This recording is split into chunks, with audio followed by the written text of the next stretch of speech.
Seguimos nosso caminho por esse mar de longo,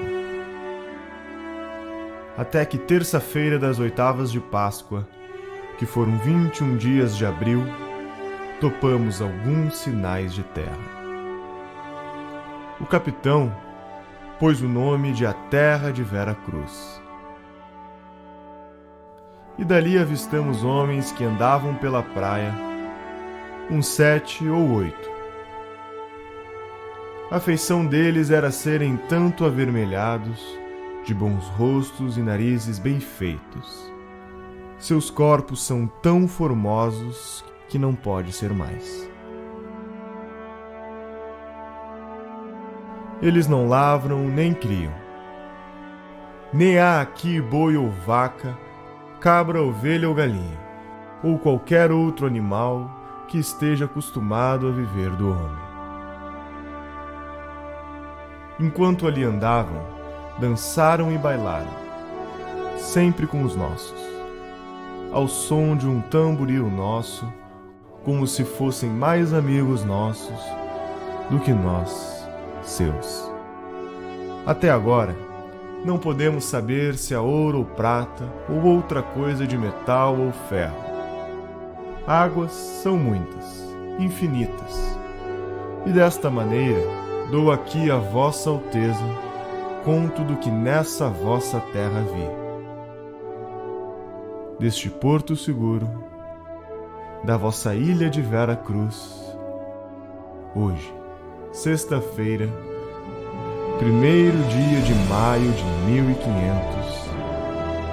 Pero Vaz de Caminho.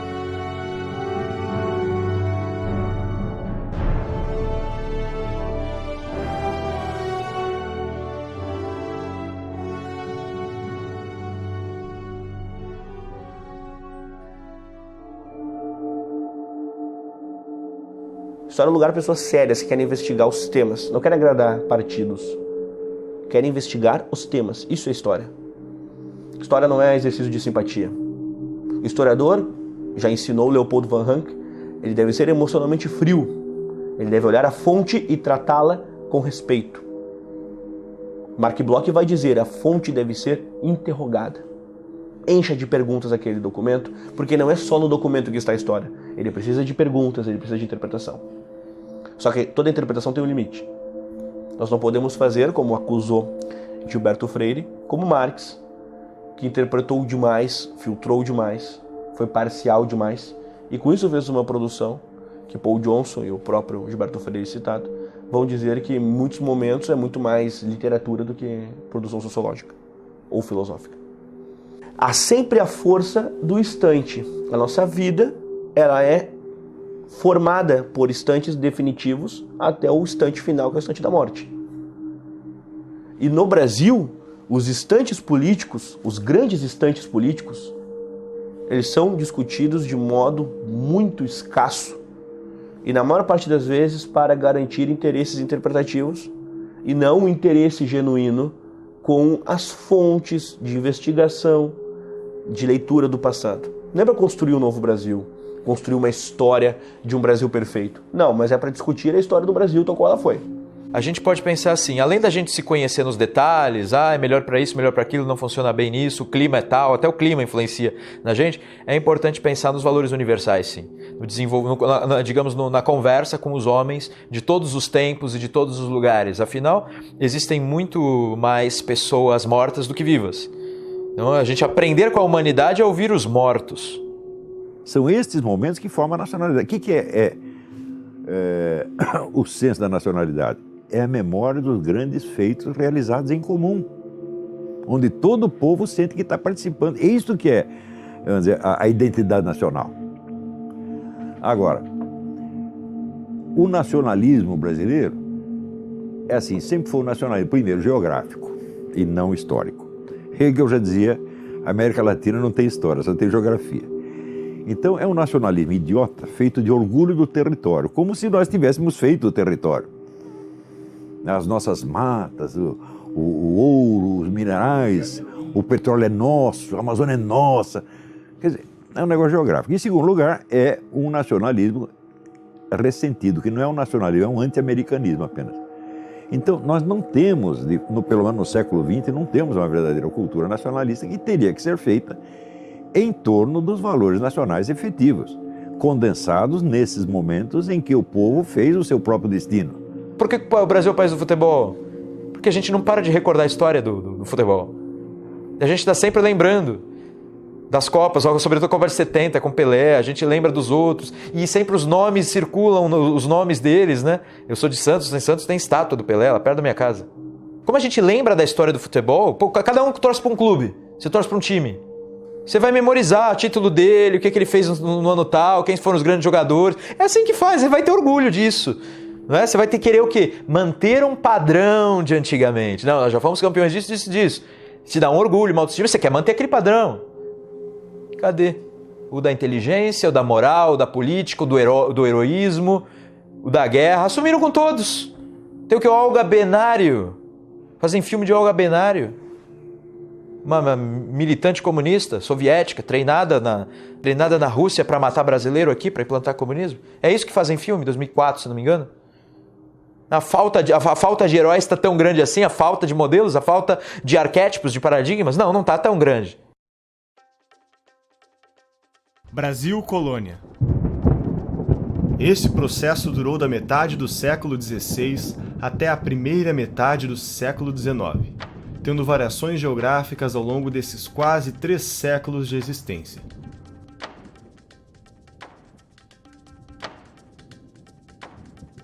Durante esse período, nunca o Brasil teve o título ou designação oficial de colônia.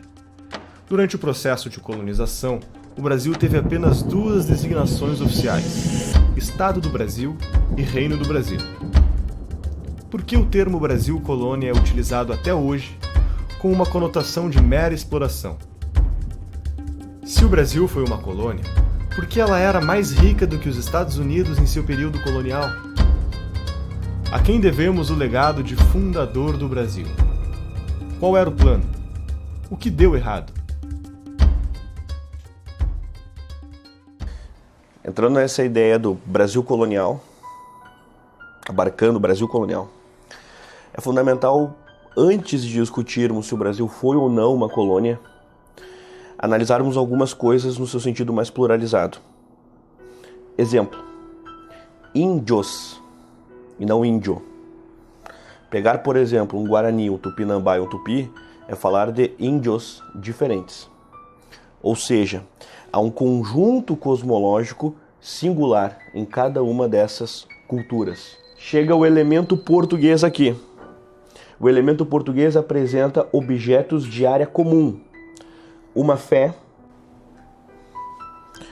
uma forma de organização de espaço urbano, apresenta conceitos que hoje nós já nascemos com eles prontos e que nós sabemos o valor que eles têm. Exemplo: vida privada, cotidiano.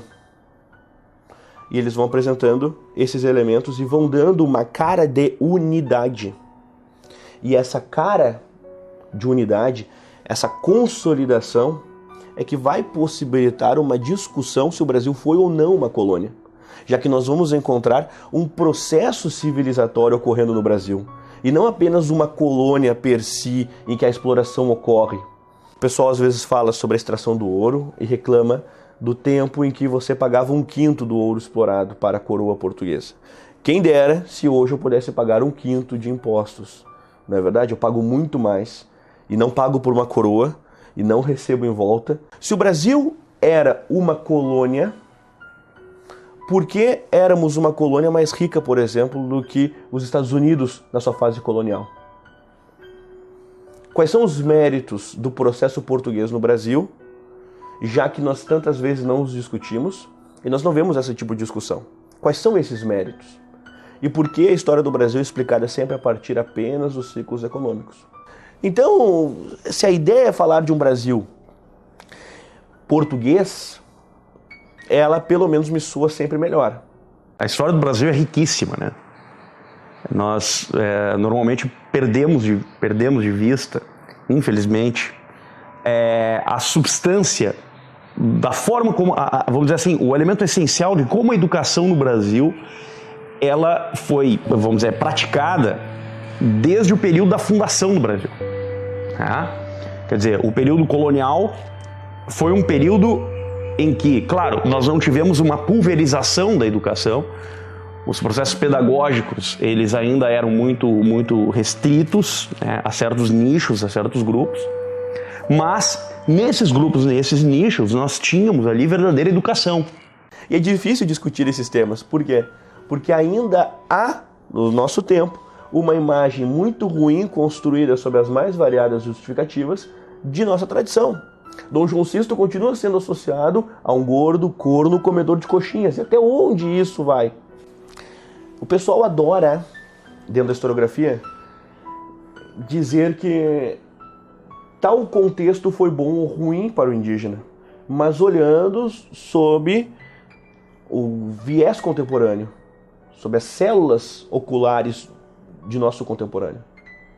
Mas vamos nos remeter lá ao século XVI. Vocês já pararam para pensar que, para o indígena, aqueles espelhos representavam uma coisa excelente? E que o pau-brasil para eles era uma coisa banal? E de que, nesse sentido, eles escolheram aquilo. Eles também tinham uma autonomia humana. Brasil Imperial é um período da história brasileira entre 7 de setembro de 1822, a independência do Brasil, e 15 de novembro de 1889, a proclamação da República.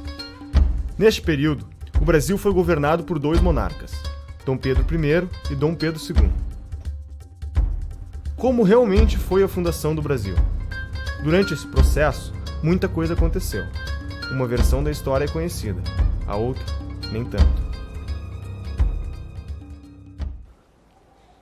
A questão do José Bonifácio apareceu para mim, sobretudo quando eu estava querendo saber a respeito da nossa fundação, quem era o nosso fundador.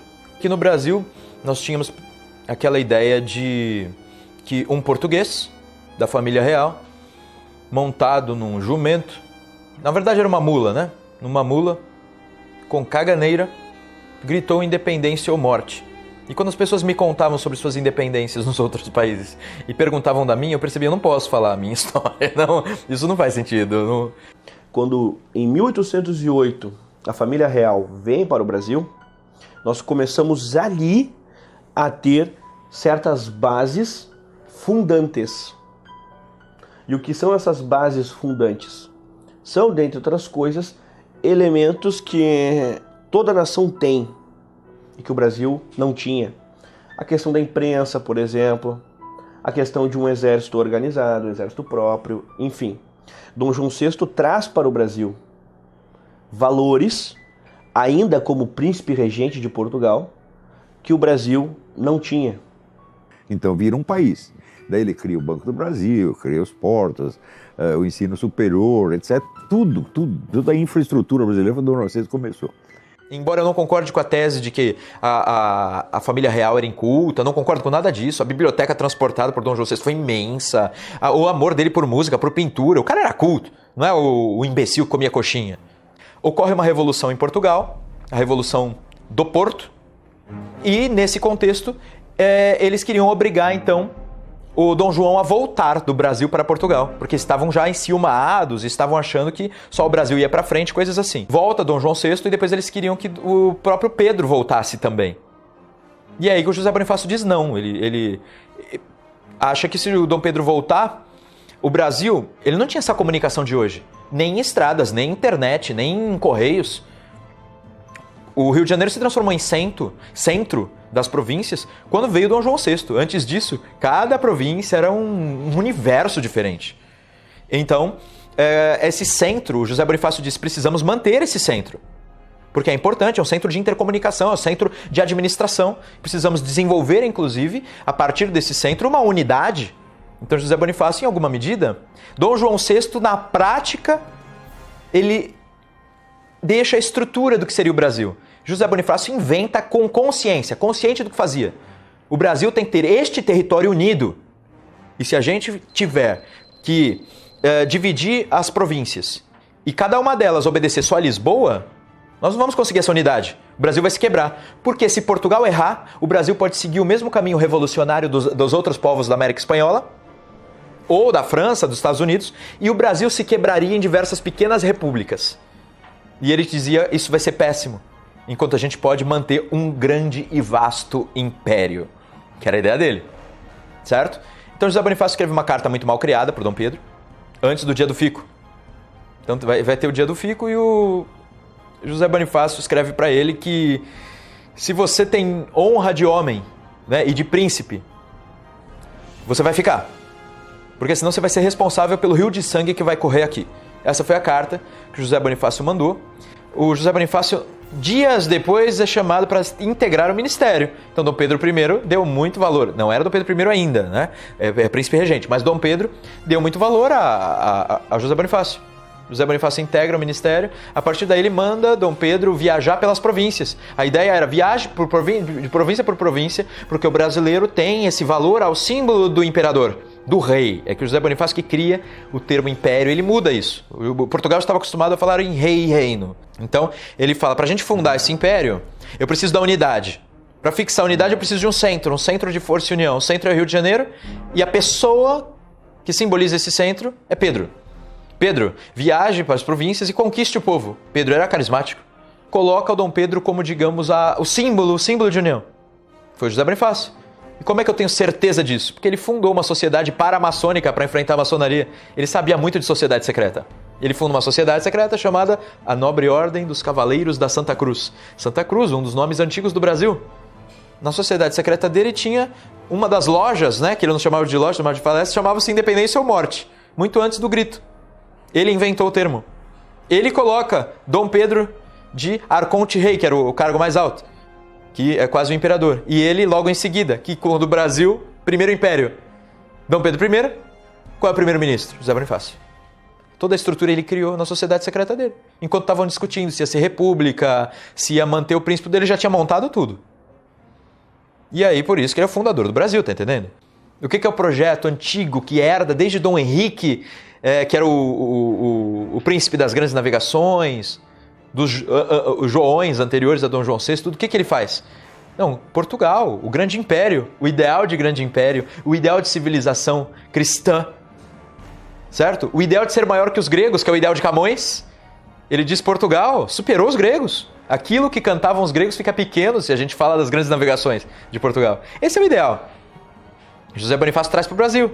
Então vamos defender, Cavaleiros da Santa Cruz. Vamos defender essa coisa gigante. O último discurso dele em Portugal foi que terras para o grande e vasto império, para a gente fazer uma nova civilização.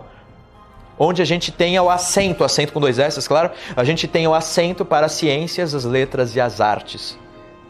A gente até fica emocionado de pensar no que o Brasil se transformou, tendo uma fundação, um fundador desse e um ideal de fundação desse. O Brasil era isso tudo.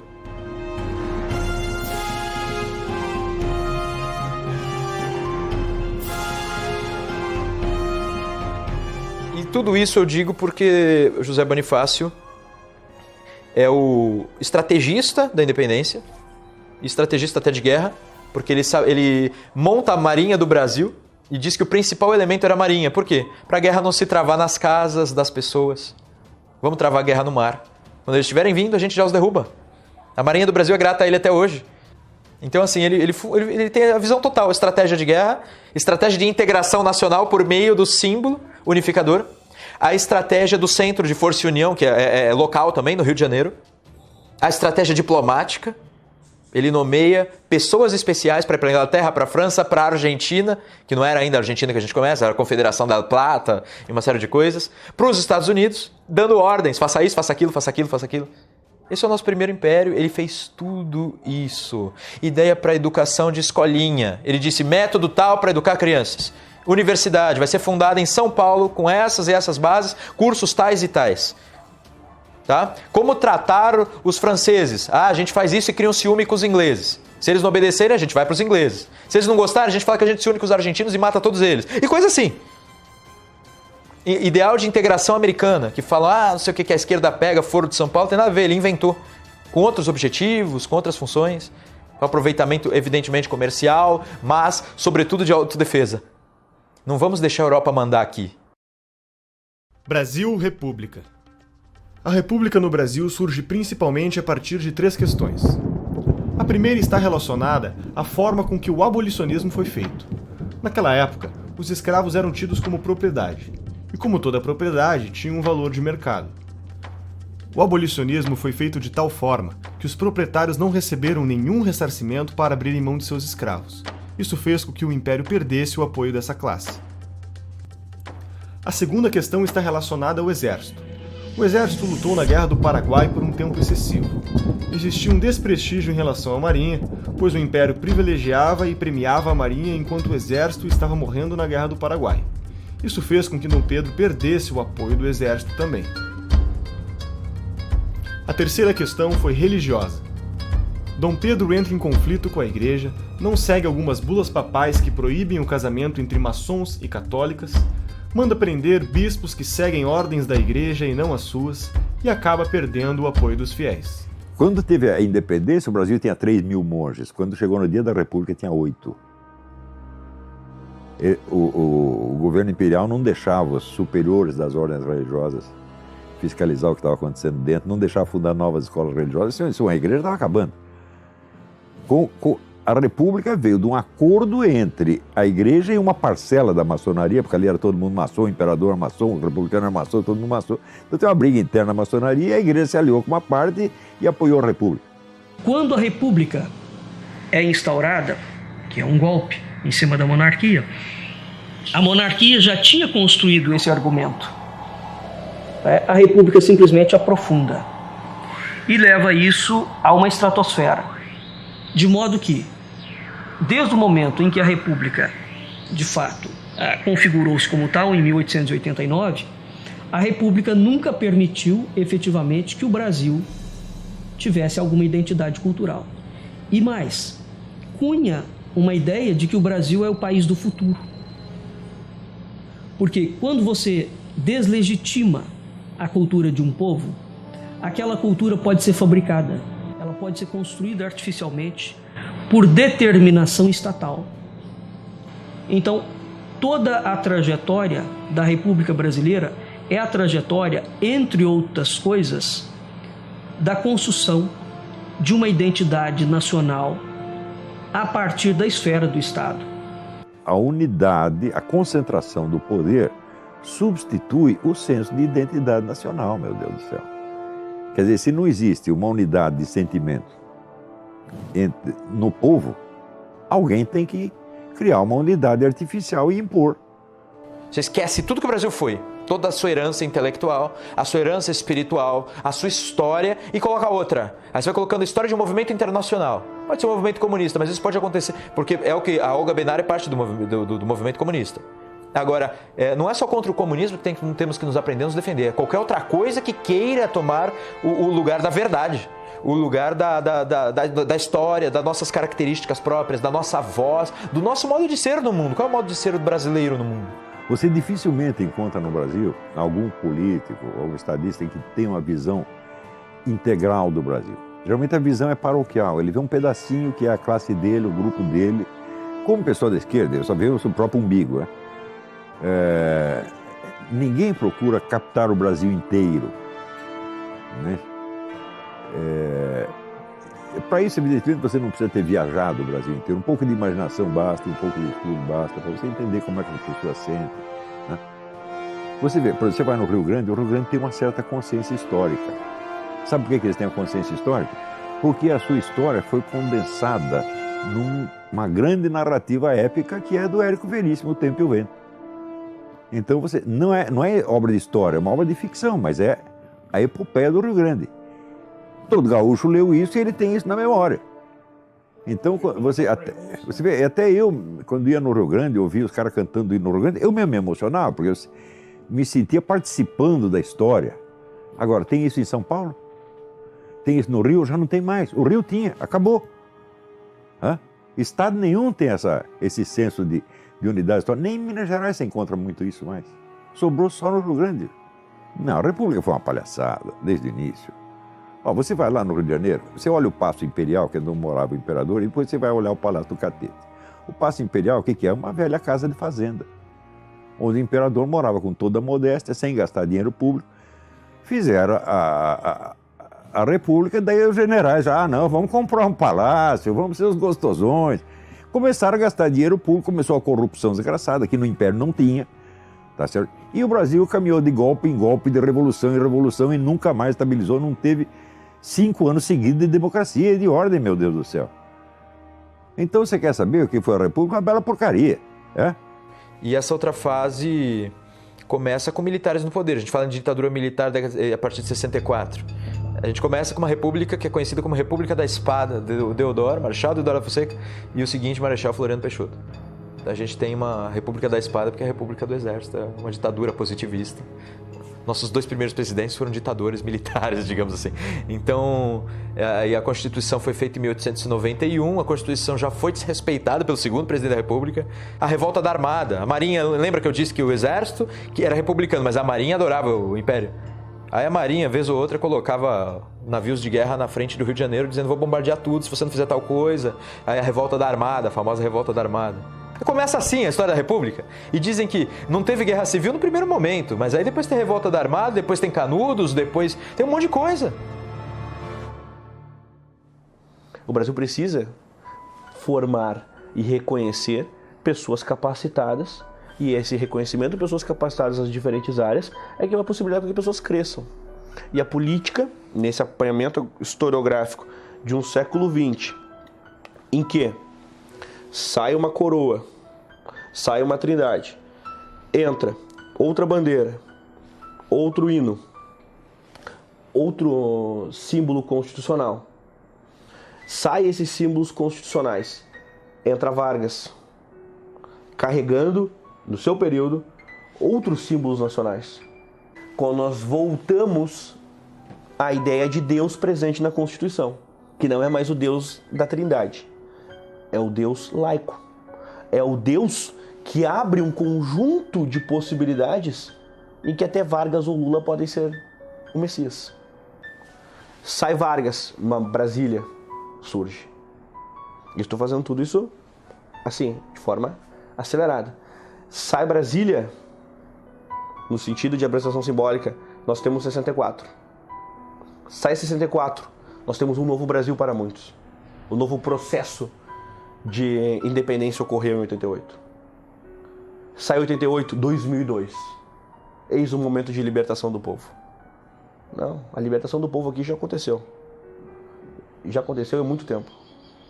Então esse processo de mudanças simbólicas, esses vácuos, germina a existência de todo tipo de tirania. Deixa ali, as sementes estão bem postas. E isso até hoje. O Brasil é uma aberração total. Brasília matou o Brasil, né? Eu considero o Juscelino Kubitschek uma das maiores bestas quadradas que já houve na história do Brasil. Porque o Rio de Janeiro, ele era a síntese do Brasil, né? Se você pegar, por exemplo, a literatura brasileira, ela é toda feita de sujeito que saiu do Amazonas, do Ceará, do Rio Grande, aí foi parar no Rio. E aí no Rio você tinha o diálogo entre as várias culturas do Brasil, né? Agora mudou para Brasília, criaram lá um tipo de arquitetura que torna uma manifestação popular quase impossível, porque está longe e os edifícios são dispostos de tal maneira que o povo não tem sequer acesso. Vocês viram isso em março de 2015, não é isso? Agora, se o governo estivesse no Palácio do Catete, ele caía em 24 horas. Tá entendendo? Então criaram uma capital para ser uma ditadura. Existe um livro feito por 2 arquitetos soviéticos, cujo nome não me ocorre agora, são 2 nomes complicados, que chama Cidade Comunista Ideal. É o modelo de Brasília. E foi isso que eles fizeram lá. Quer dizer, você chama um negro comunista para fazer a capital do país. Ele vai fazer o quê? Uma arquitetura comunista, evidentemente. É um falso símbolo nacional. Brasília não condensa nada da nacionalidade. Você vê ali algum sinal da velha arquitetura brasileira? O grande arquiteto que condensa a arte da arquitetura brasileira é o Zanini, não o Niemeyer. O Zanini trabalha com material nacional, aliás, só lida com matérias-primas do local, tá certo? Então, quer dizer, este é o arquiteto que personifica o Brasil. É claro, existem outros, evidentemente, né? Eu gosto muito do Marcos de Vasconcelos, tem vários arquitetos notáveis, mas o Niemeyer não é um deles, né? A arquitetura de Niemeyer, como a do tal do Vila Nova Artigas, arquitetura comunista, Tá certo? Agora, a arquitetura comunista é a arquitetura para um governo centralizador. Agora, quem está no governo? Não precisa ser os comunistas. Foram os militares que ocupam. Eles fizeram a capital e deram para os militares. E daí veio uma ditadura falando, mas vocês fizeram a capital para ser uma capital da ditadura, virou uma ditadura, pô. Regime militar. Esse período durou de 1964 a 1985, época marcada pelos atos institucionais e pelos 5 governos militares. Governo Castelo Branco, Governo Costa e Silva, Governo Emílio Médici, Governo Geisel e Governo Figueiredo. A saída do João Goulart foi precedido também de várias ações. As mulheres nas ruas, em marcha, a Igreja Católica, os padres pregando abertamente que Deus orasse pelo Brasil, Deus abrisse seus olhos para o Brasil e tirasse o governo ali. Toda a mídia, exceto o jornal Última Hora, a OAB, a questão dos empresários também. Por que os empresários? Eles não queriam suas empresas estatizadas. Os produtores rurais. Por que os produtores rurais? Porque eles não queriam ter as suas propriedades confiscadas. Então está todo mundo interessado. Os padres, né, a Igreja Católica, porque nos comunismos não tem religião. Muito pelo contrário, os religiosos são perseguidos. Como Fidel Castro perseguiu os religiosos da raiz, da matriz africana. Ninguém mais aguentava o governo João Goulart, que realmente desmantelando o país. Então, fizeram o que foi até então a maior manifestação popular da história e derrubaram o governo com a promessa de fazer novas eleições em 6 meses. Depois de 6 meses, decidiram que era melhor ficar por lá mesmo. E ficaram 20 anos, meu Deus do céu. O que se espera que aconteça? Que eles saiam de lá com grande popularidade?